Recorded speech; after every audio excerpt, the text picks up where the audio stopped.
I always thought I had grown used to the sound of emergency meetings. When you work in maritime, you learn early that anything can go wrong at the last minute. A radar system is dying in the middle of the night shift. A navigation signal is jumping wildly because of a geomagnetic storm. A cargo ship carrying 3,000 containers is drifting 10 nautical miles off its route without warning. We lived with that kind of chaos every single day. But the morning the board called me to the 32nd floor, the executive conference room of Harbor Point Navigation Systems, there was another sound I recognized: the silence of people who had already made up their minds. I stepped into the room at exactly 9:07. Nothing had changed. The wide glass windows still looked out over the Newark port, where those enormous red cranes lifted containers the size of small houses with the patience of giants. The same long walnut table stood in the center, the one my father sat at for 20 years. But today, his seat was no longer empty. Mason Trent sat there, one hand resting lightly on the table, calm enough to raise every instinct in me. He was 48, brought in from a tech conglomerate with no connection to the ocean, hired as the new chief executive officer after my father passed away. People called Mason a future-focused visionary. I saw only one thing: a man with no patience for the sound of wind across a ship's deck. On his left was Judith Rowe, her silver hair brushed too straight, her eyes always looking as if she had just found a technical flaw no one had corrected.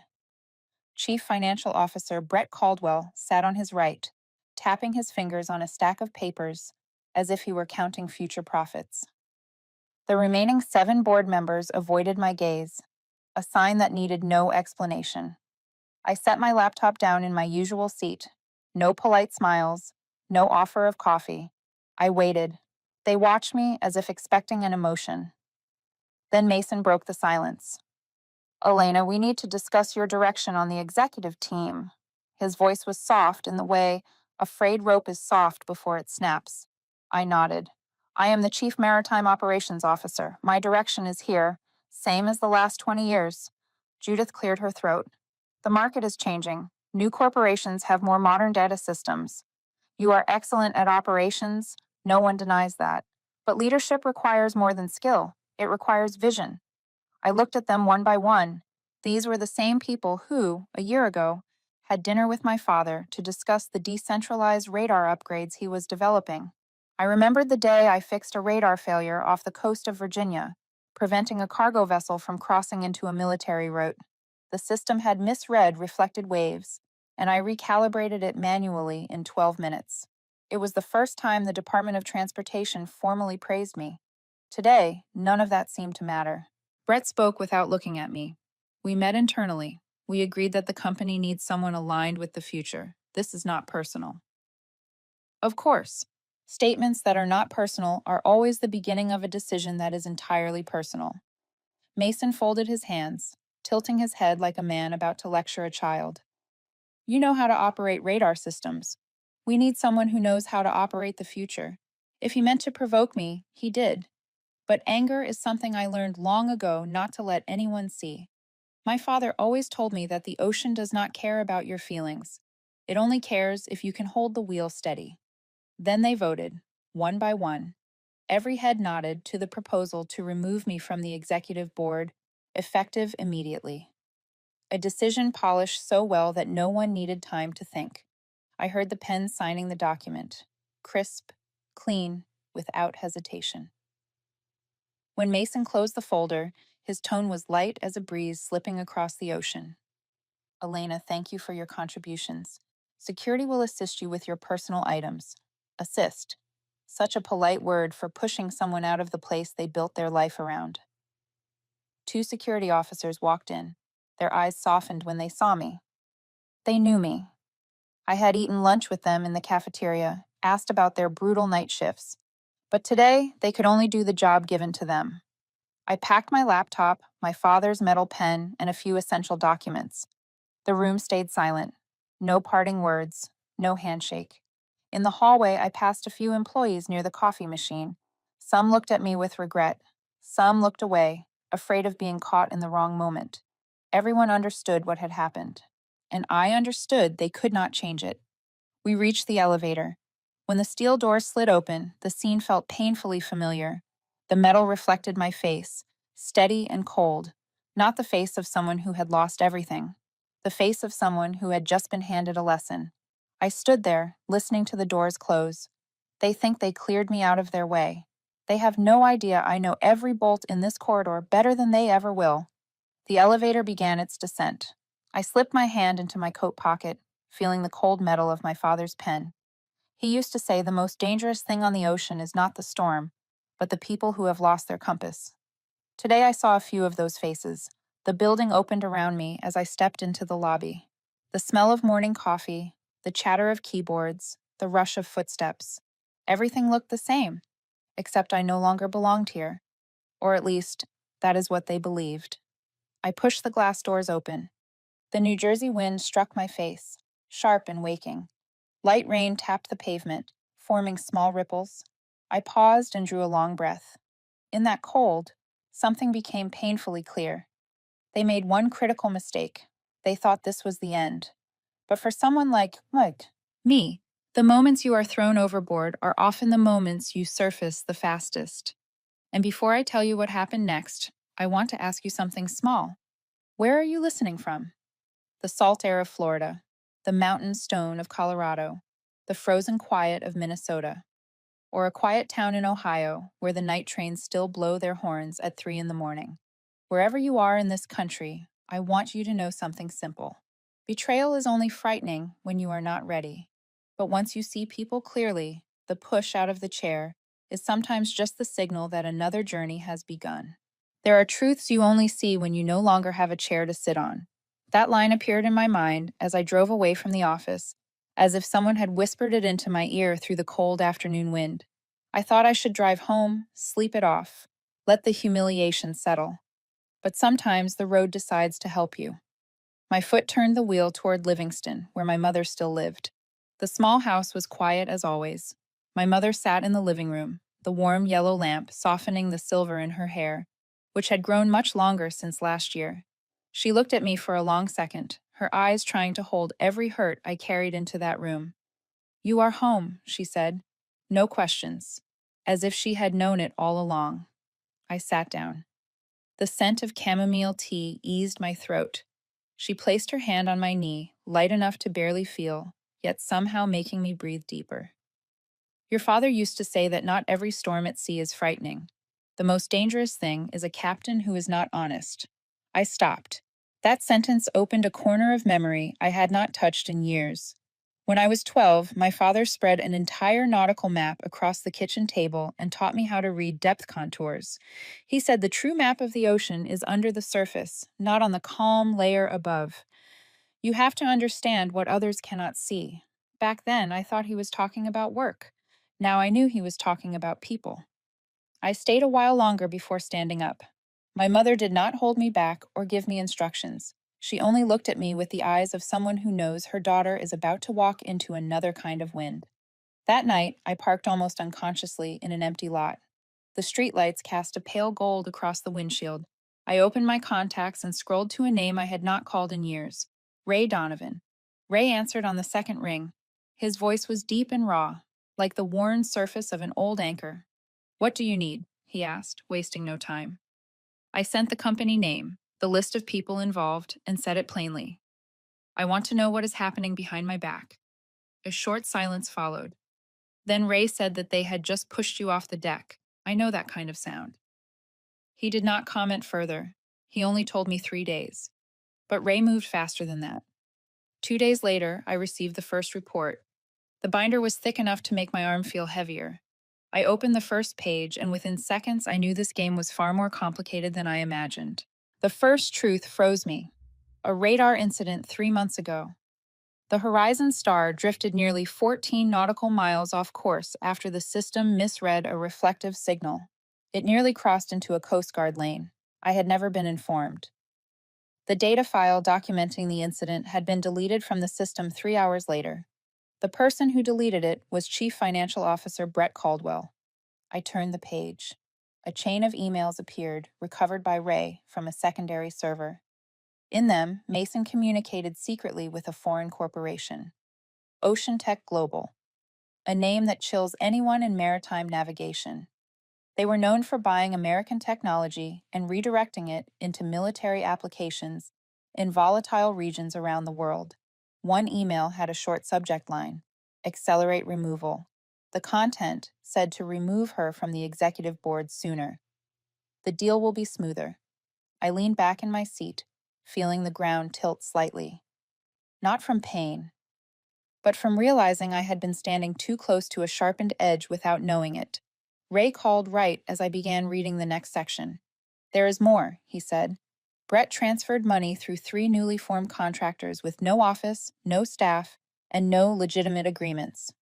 Shell contractors, a method of moving funds that anyone with experience can sense instantly.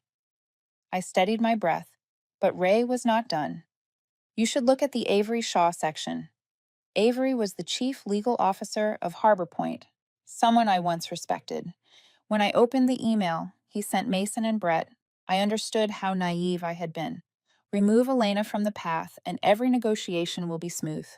What washed through me then was not pain or anger. It was more like dust settling on an object, revealing that I had been seeing its color wrong for a long time. But Ray had one more turn. Someone is not entirely on their side. Judith Rowe. I was genuinely surprised. Judith was always cold, practical to the point of killing a project if it failed to produce profit within the first 3 quarters. But Ray sent me her private note to Mason.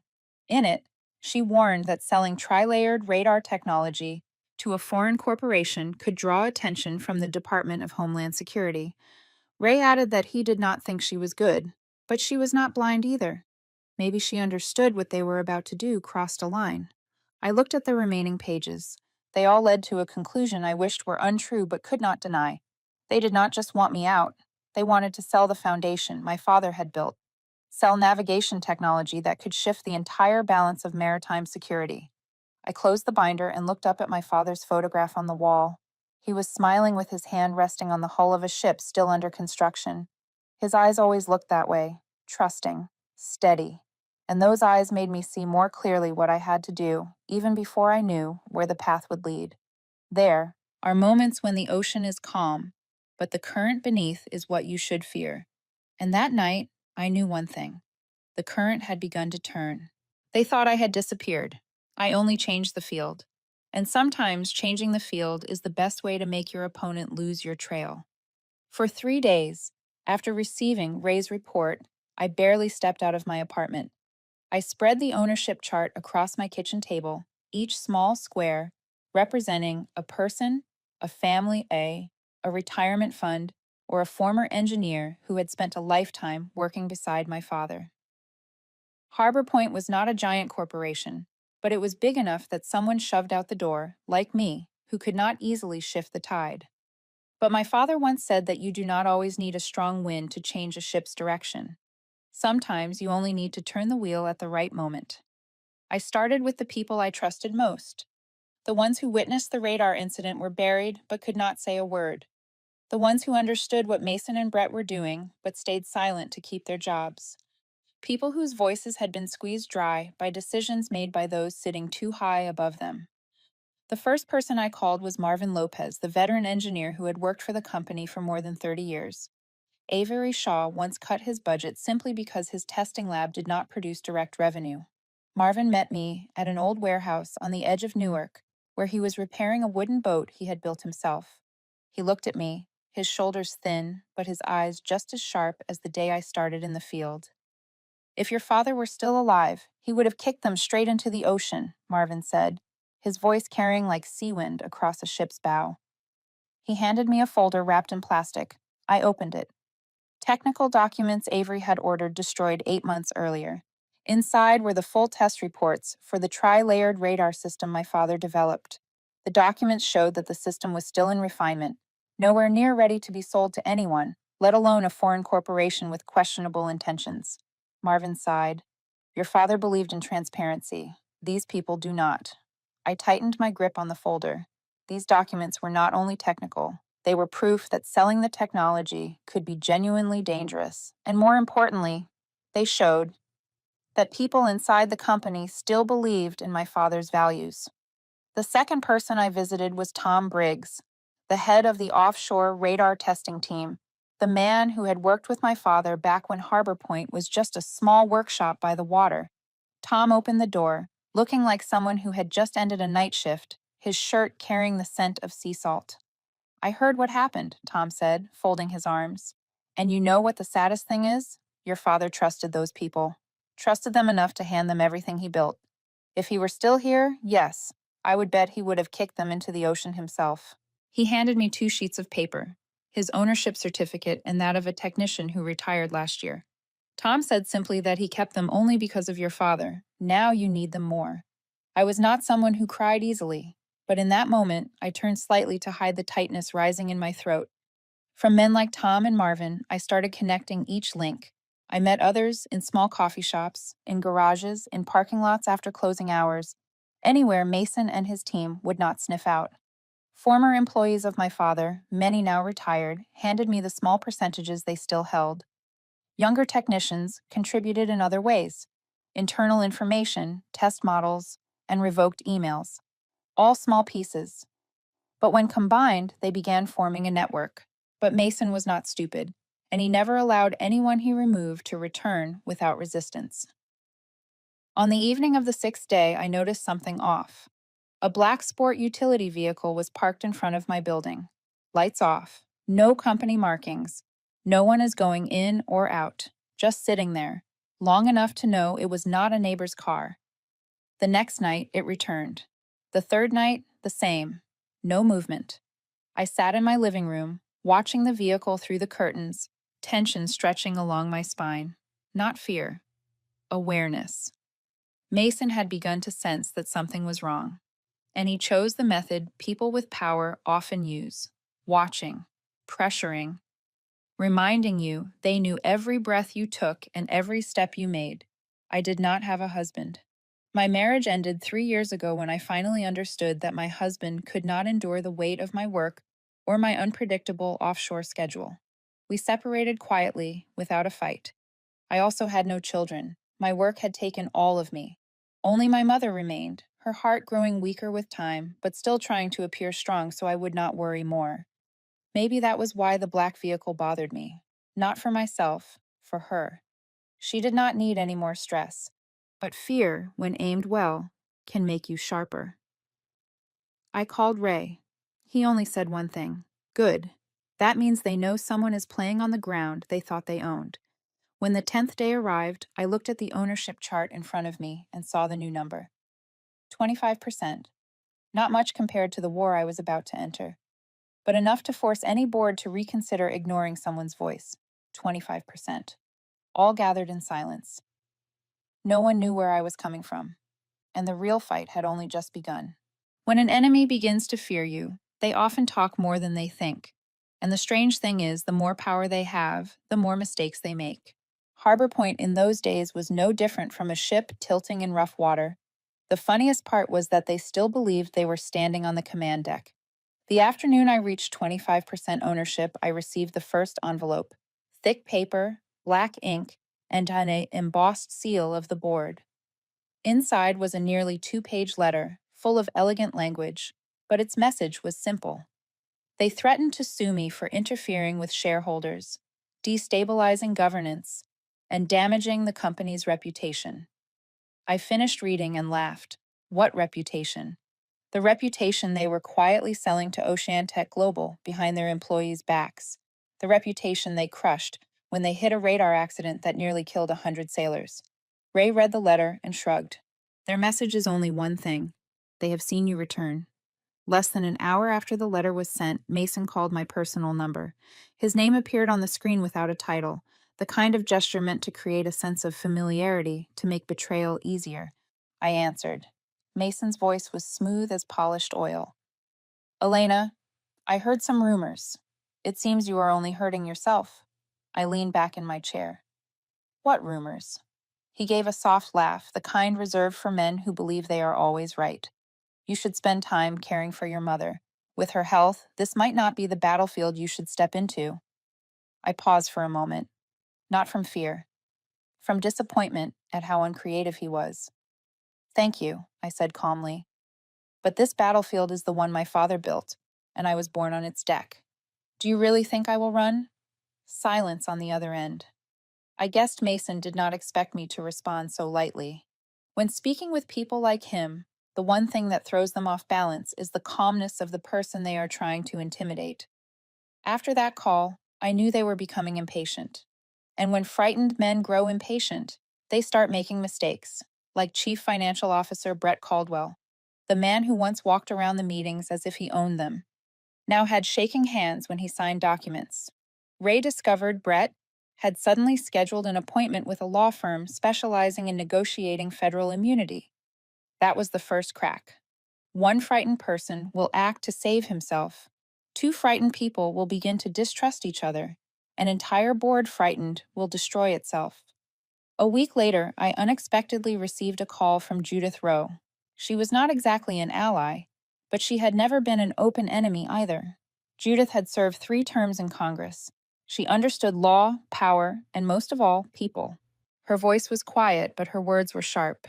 I am not calling to help you. I am calling to tell you one thing. They will not stop. Mason is too confident. Brett is about to crack. Avery thinks he is the smartest man in the room. But you should know this.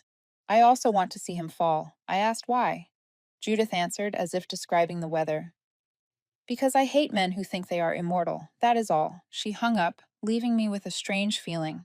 Not trust, not distance. But in war, sometimes knowing that others want the same enemy to collapse is enough. In the following days, I continued meeting a group of engineers who had worked under my father.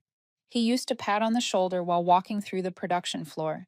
People who spent their entire lives building the technology Mason was trying to sell, like a cheap souvenir. We met in a small garage in Jersey City, the smell of oil, metal, and old coffee.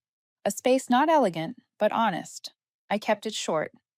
If this technology reaches ocean tech, they will shut down the open layers, lock every safety algorithm, and sell it to foreign militaries.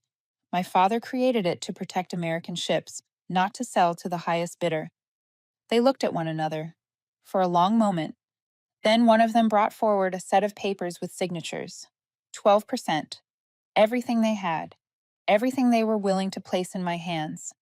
I almost could not speak. Not because the ownership increased, but because they still believed in my father's dream, a dream the board had long forgotten. To lighten the tension, Marvin patted my shoulder, squinting playfully. Elena, if you ever need me to fake a collapse in the boardroom to cause chaos, I can do it. I have practiced that fall for decades. Guaranteed performance. The group burst out laughing. A laughter not long, not short, but enough to brush off the heavy dust on our shoulders after weeks of strain. On the drive home, I watched the city spread out in front of me. The lights of the port glowed against the night sky like stripes of warning.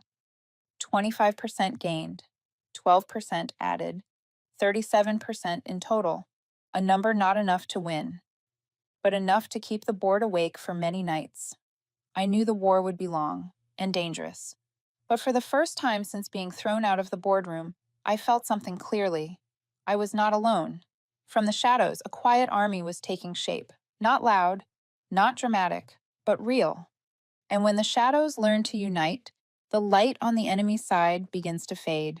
That night, 2 sounds kept me awake. The ocean wind and the board are scrambling to call one another. One steady and familiar, the other frantic and tinged with desperation. The exact kind of sound frightened men make when they run in the dark but still believe they are standing under a spotlight. The bait I released that afternoon worked better than I expected. A very short post, nothing flashy, just a few lines suggesting that I was considering forming an independent satellite navigation research unit. No promises, no declarations, only a hint. And like a small flame in a dry forest, it began to spread. By 10 in the evening, Ray had already sent me an audio clip from a hidden source inside the operations room. Panicked voices overlapped one another. Mason demanded the list of strategic clients. Avery slammed the table because he could not find any clause I had violated. Judith stayed silent, but her silence cut sharper than any blade. They thought I was preparing to steal clients. Steal the entire commercial radar market Harbor Point had fought to build for 40 years. The same market my father once considered the heart of the company. The market reacted exactly as I predicted. Harbor Point dropped 3% by the next morning. Small, but enough to make investors uneasy. A new satellite navigation unit backed by someone named Harrington was something shareholders could not ignore. That was when I began buying. Small lots, through the 6 shell companies Ray had set up 3 months earlier. Not a single lot exceeded the reporting threshold. It felt like picking stones on the beach. Quiet, steady, leaving no footprints. In just 2 days, I collected nearly 7% more, a number that seemed small on paper, but in this war it was enough to shift the current. I thought that was the most notable event of the week, but life rarely stays predictable. On the third afternoon, Ray called me, his voice lower than usual. "Elena, do not be surprised, but Avery Shaw is trying to reach you." I smirked. To threaten me. No, to save himself. 5 minutes later, Avery walked into a small coffee shop across from the pier, the one where I used to do homework in high school. He wore his usual gray suit, but the second button was misaligned and his collar had a crease he normally would never allow. He sat down without greeting me. I had expected arrogance. Instead, I saw a seasoned man whose fingers trembled slightly. Avery spoke first. "I am not here to threaten you. I am here to negotiate." I stayed silent, waiting. I have recordings of Mason, things he should never say in front of anyone. I kept them to protect myself. But now, I think you need them more than I do. I leaned back. Interesting. A lawyer who once wrote that removing me would make everything smooth was now smoothly looking for me. I asked directly, "What is in it for you?" Avery answered without hesitation. "I do not want to be the only one standing in front of the federal committee when everything blows up." I did not laugh. But inside, I placed another piece into the puzzle. Fear, when it reaches a certain temperature, turns enemies into temporarily useful men. We left after 14 minutes. No handshake. But in my pocket was a small drive Avery placed on the table before leaving. That night, I opened it. Inside was Mason's voice, clear and sharp. His goal was to sell the entire military radar division. The navigation algorithms would be transferred to Ocean Tech without going through the Department of Commerce. He also said he would remove anyone not aligned, including me. I sat for a long time in front of the screen, not in shock. I always knew men like Mason would do anything for money. But hearing it from his own mouth still sent a cold line down my spine. But the biggest blow had not yet arrived. The next morning, the news exploded. A large cargo ship using Harbor Point's new radar system experienced a signal failure 60 nautical miles offshore. The vessel drifted 8 degrees off its original course and nearly crossed into an international shipping lane. No one died, but the media began asking questions. The cause was a testing software error. Software Mason approved, even though my father's engineering team had opposed it. When I heard it, I stood still in the kitchen, not angry, hurt. My father always said that navigation technology has no room for even half a degree of error. Half a degree at sea is a life. I placed both hands on the counter, my eyes burning. Not the kind of tears that release emotion, the kind that rise when something you love is dragged through the mud. Ray said nothing. He only placed a hand on my shoulder, gently enough to feel like a breath. By afternoon, Harbor Point continued to fall. Pressure closed in on the board. Investors called nonstop. The Federal Transportation Department demanded a full report, and I kept buying. People in panic always sell their assets cheaply. I did not blame them. I only used what the board had created. Chaos. 2 days after the cargo ship incident, I reached 45% ownership. From 25 to 45 in less than 2 weeks. A number heavy enough to rob Mason of sleep. Heavy enough for Avery to save himself. Heavy enough for Judith to look at me with something more than curiosity. That night, strong winds swept in from the pier. I opened the window and listened to the waves hitting the hulls offshore. The city below was unsettled, just like this fight was no longer about a seat. It had become a war to reclaim the honor of a man no longer here. And I knew I had entered the stage where every mistake must be paid for in blood or in shares. I chose shares. There are moments when justice does not need to shout. It only needs to be placed in the right spot. I repeated that line to myself many times during the week after the cargo ship suffered the radar failure. It felt as if something pressed against my chest every time I thought about how the reputation of the technology my father built was being twisted by people who did not understand. or did not care about its true meaning. But I did not let myself sink into disappointment. In war, a few misplaced breaths are enough to lose the entire field. On a Monday morning, I received a call from the Department of Homeland Security. They wanted to meet. More precisely, they were launching an urgent review of transactions connected to Ocean Tech Global, the foreign corporation Mason had secretly negotiated with. They suspected Ocean Tech sought not only to purchase radar technology, but also to influence strategic shipping lanes along the northeastern coast, a risk anyone who understood the ocean would never dismiss. I arrived at their headquarters in Washington on a windy afternoon. The large concrete building curved along the Potomac River, reminding me of a defense ship. In a small meeting room, the maritime security inspector flipped through the documents Ray Donovan had collected. His expression did not show excitement or distress. He only said one short sentence. These open a much larger story. I understood him. If Mason sold the core radar system to Ocean Tech, the United States would pay a price. That radar was not a toy.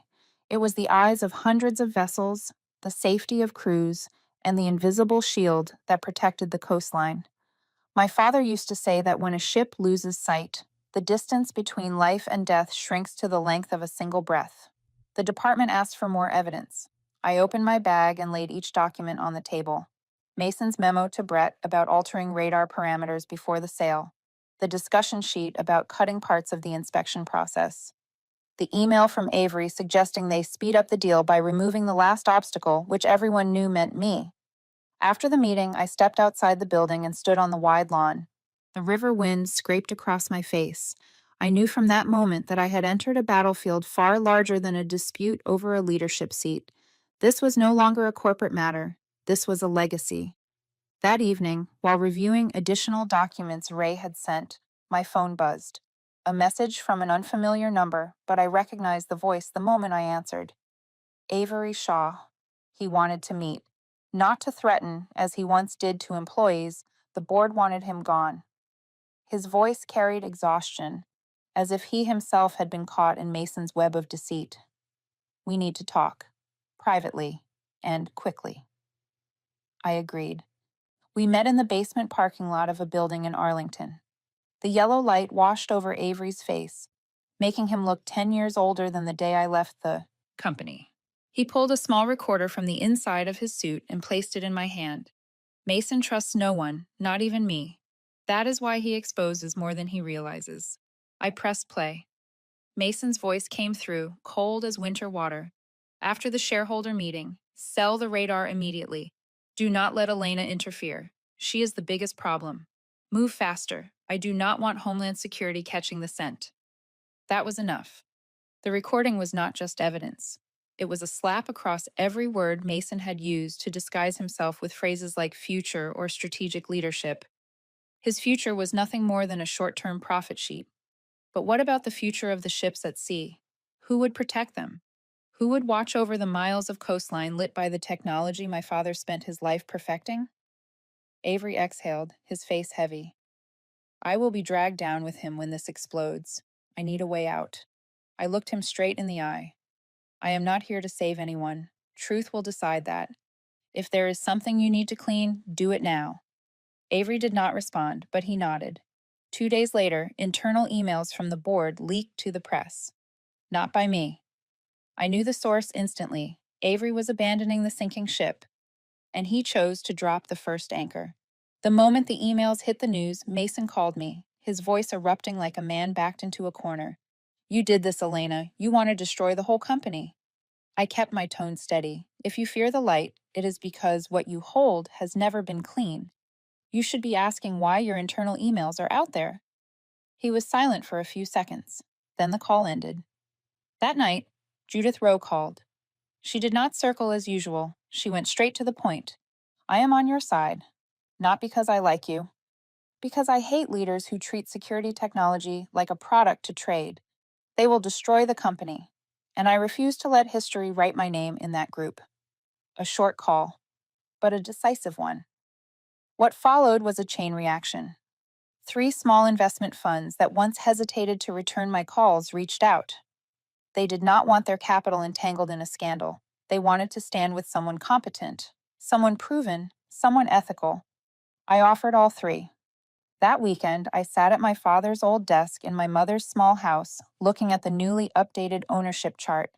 The final number appeared, clear and clean, like the strokes of my father's pen on technical reports.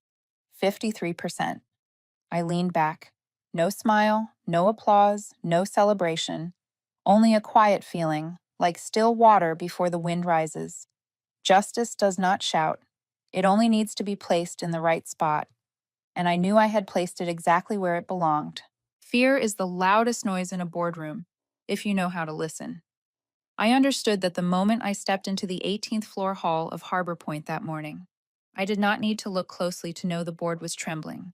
Eyes avoiding mine, small movements along the leather chairs, the restless way they shuffled documents as if paper could hide a conscience. All of it blended into a weak, diluted hum, like ocean waves hitting a crumbling cliff. Mason stood at the head of the table in a charcoal suit, his tie pulled too tight, making him look as if he might choke on his own ambition. He wore a smile I had seen on many freshly crowned leaders, the smile of a man who believed he had already won. "We will proceed with the vote to sell Harbor Point to Oceanantech Global today," he said in a low voice, meant to sound authoritative. "This is our chance to enter a new era." The board nodded along. Most of them thought I still held around 30%, enough to be inconvenient, but not enough to threaten anyone. They trusted that calculation, and their overflowing confidence was a gift. I pulled out my chair and sat without a word. I placed a file on the table, very lightly. A few brows furrowed, as if they sensed something wrong, but could not name it. Before the meeting officially started, I took out my phone and sent a single message to every shareholder still undecided. One sentence. No explanation, no pleading. If you choose Mason, you choose a future where the radar miscalculates the position of your own child's ship. I knew they would read it immediately. People who invest in maritime always understand the value of a warning signal. Some messages do not need many words, only accuracy and timing. A few minutes later, the fingers of a shareholder near the end of the table trembled slightly as he put down his phone. I saw it. I heard the sound that made no sound, clearer than any spoken word. They were afraid. Mason began his presentation. He projected charts of profit margins, revenue forecasts, and promises about a future he had stitched together from the marketing department's talking points. He talked too much. A man losing control always does. While he rambled, I watched Brett, the chief financial officer. The man looked like a fish stranded on a dock.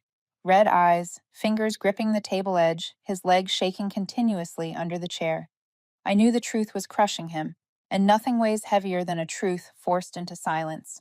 Mason ended his speech with his favorite line: "Ocean Tech is large enough to guarantee Harbor Point's survival. They have the vision that the older generation cannot keep up with." He looked straight at me when he said it. I did not care. I let the silence stretch for a few seconds, just long enough to make the room uneasy. Then I stood. "Before we vote, there is something I need to clarify." Mason crossed his arms, pretending to stay composed. "Please go ahead, Elena." I placed one hand on the table and tilted my head slightly, as if seeing the board through a different light. "You must have seen last week's news. The Dallimore Star incident. The radar lost signal for 5 minutes, enough to push the ship toward a rocky coastline. An incident Harbor Point chose to bury. A few people shifted in their seats. Brett lowered his head. I continued. On that ship were two children. A 6-year-old boy stood near the starboard side when the signal drifted. Do you know what his father wrote to me?" I opened the paper. One line. "Thank you for your father's system, smart enough to restart itself when humans fail." The room fell silent. No one spoke. I folded the letter and looked at Mason. "And you want to sell that system to a corporation under investigation for interfering with national defense shipping routes." Mason lifted his chin. "Elena, that is enough. You have no evidence for such heavy accusations." I tilted my head, smooth as water. "I do, Mason. Homeland Security is reviewing every transaction between you and Ocean Tech. They have the risk analysis report you approved without board consent." His face drained of color in a small, fleeting moment, but enough for me to know the blade had struck the right spot. He forced out words. "If you continue spreading misinformation, I will sue you for sabotaging the deal." I looked straight at him, my voice steady. "Go ahead." But remember that part of a lawsuit is opening the books, and I have enough documents to turn that into a very long trial. The room tightened like a rope pulled from both ends. Brett dropped his head. Then suddenly he broke down. Not loud sobbing, but the choking sound of a man finally releasing a weight he could never carry. Elena, he said, I hid the radar incident. I signed the falsified reports because Mason ordered them. I am sorry. I cannot lie anymore. I let a few seconds pass. No comforting. No scolding. Truth carries its own weight. Mason nearly shouted, Brett, stop! You are ruining everything. Brett wiped his tears. No, Mason. You are the one who ruined everything. The words hit the room like a midnight wave, slamming into a hull. I turned my gaze to the neutral shareholders. Just one look, no words, and I knew they understood the rest. 10 minutes later, when the vote began, I already held 7% more through emergency proxy agreements. When the final number appeared, I remained calm. 60%.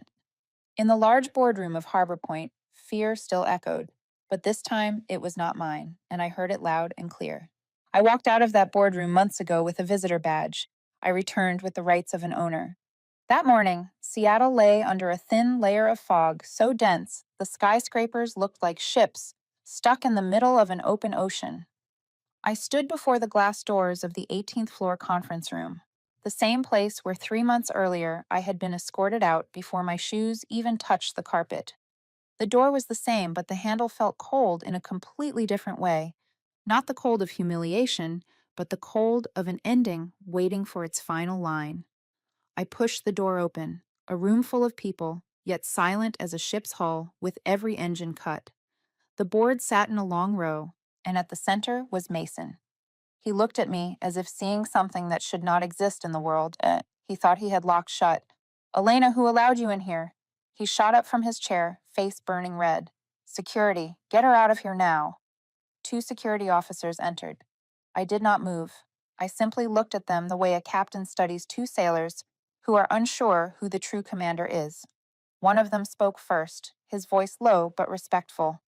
Ms. Harrington is now the largest shareholder of Harbor Point. It is our duty to protect her. The entire room felt like someone had slammed an emergency brake. Chairs scraped, a pen hit the table, and someone at the far end exhaled too sharply. And Mason stepped back a half step before stopping, as if he had run into the edge of his own power. I walked to the table and set my case file down. Not hurried, not dramatic, just the quiet movement of someone carrying heavy waves into the room.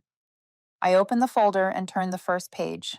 These are copies of the wire transfers routed through non-existent contractors, all approved by Chief Financial Officer Brett Caldwell under direct instruction from Mason Trent. Mason slammed his hand on the table. You are fabricating things. I turned to the second page. This is the altered report for the Dallimore Star radar incident. The original shows the system flagged an error 11 minutes before the drift, but the board ordered it hidden to protect stock value. Faces tightened as if blasted by cold wind. No one dared look at the pages for long. Truth, when exposed, has a way of shrinking a room. The third page, an email from Avery Shaw to Mason. I read it slowly, each word sounding like a confession from a man who had chosen the wrong side. Remove Elena and the deal will be smooth. Ocean Tech will add $20 million if the sale closes before the third quarter. I heard someone swallow. A few exchanged glances. The same people who once shook Mason's hand were now measuring how stable their chairs really were. The final page. I placed a recorder on the table. Mason's voice filled the room, sharp and unmistakable. Once I sell, I am firing all the old engineers. That dead weight holding the company back needs to go. No one spoke after that line. No one dared. That was the moment Judith Rowe rose to her feet.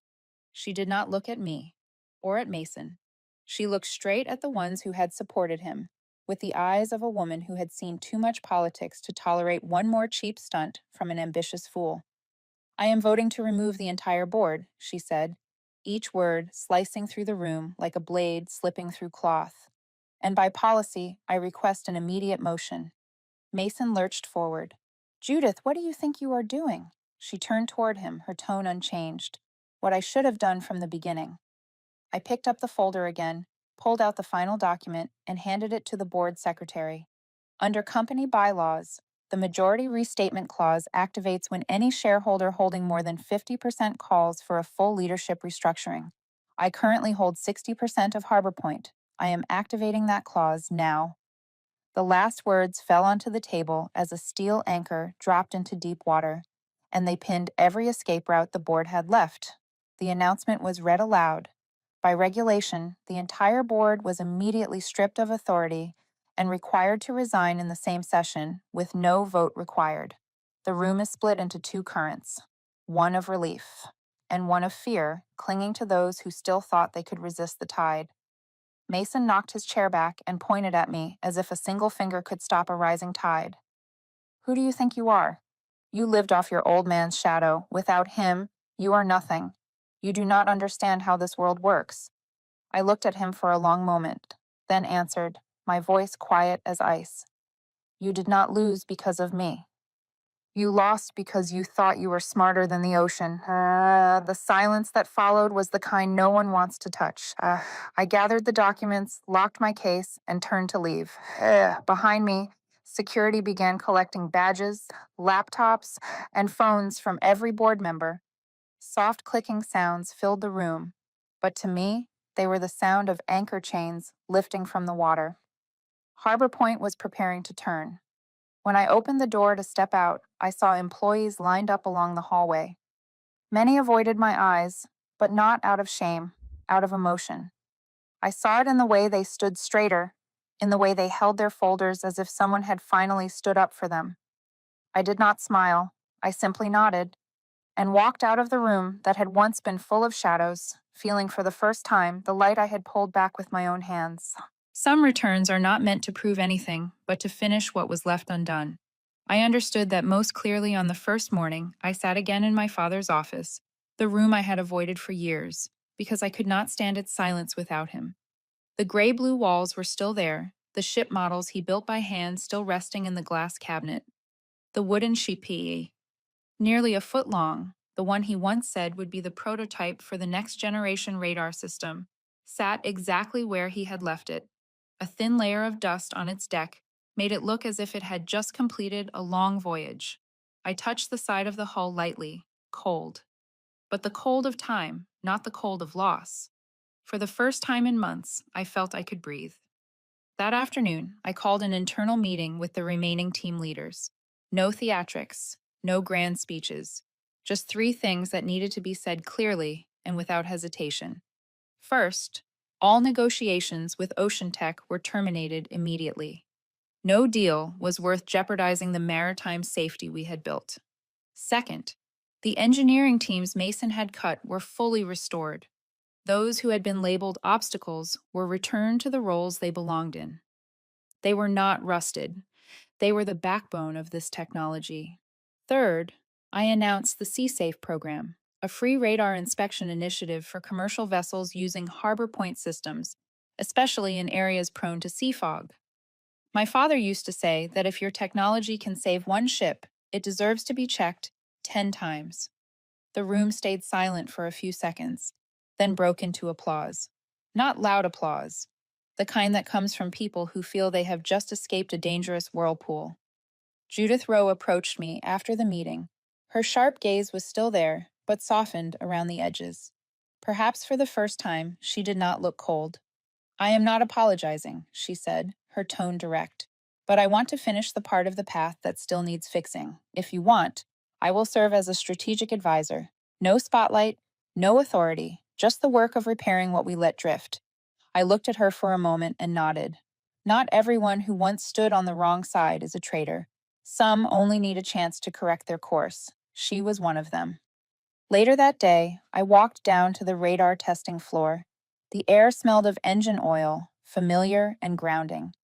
Many old faces were waiting for me, and from the corner of the room, Marvin Lopez appeared, carrying a large box of donuts. Congratulations to the new captain, he said, trying to keep a straight face before breaking into a laugh. I brought donuts to celebrate the day the board got swept out. If you want a cake, I can bake that too. Laughter spread through the room, light but genuine. For the first time, the testing area felt like the place my father had stood in, not the showroom Mason once wanted to turn it into for Ocean Tech. That night, I sat in the office, opened my laptop, and wrote a letter to the entire company. Not long, not empty words. We straighten what has been bent. No blame, no digging into past mistakes. But starting today, Harbor Point returns to its true course. Technology serves people, not greed. Elena Harrington, Chief Executive Officer. When I signed my name, my heart settled. Not the calm of rest, the calm of someone who has finally brought the ship back to the right waters. I stood and opened the bottom drawer of the desk. Inside, amid old files, was my father's recorder, the one he used during radar trials years ago. I pressed play. A faint static rose. Then his voice. You do not need to make the ocean soften. You only need to steer the right way. A simple sentence. But I had to live through half a lifetime to understand it. I turned off the recorder, but the sound stayed in the room like a thin gust of wind. When the office light hit the ship model in the cabinet, I knew one thing clearly. The battle had ended, but the journey had just begun. Not a journey of revenge, a journey of restoring a legacy that had been bent out of shape. And it was the journey of many others out there, those who had once been underestimated, pushed out of the very places they built, yet one day returned with the weight of their true worth. If you have ever been underestimated and later proved your real value, leave a line. I want to hear your story.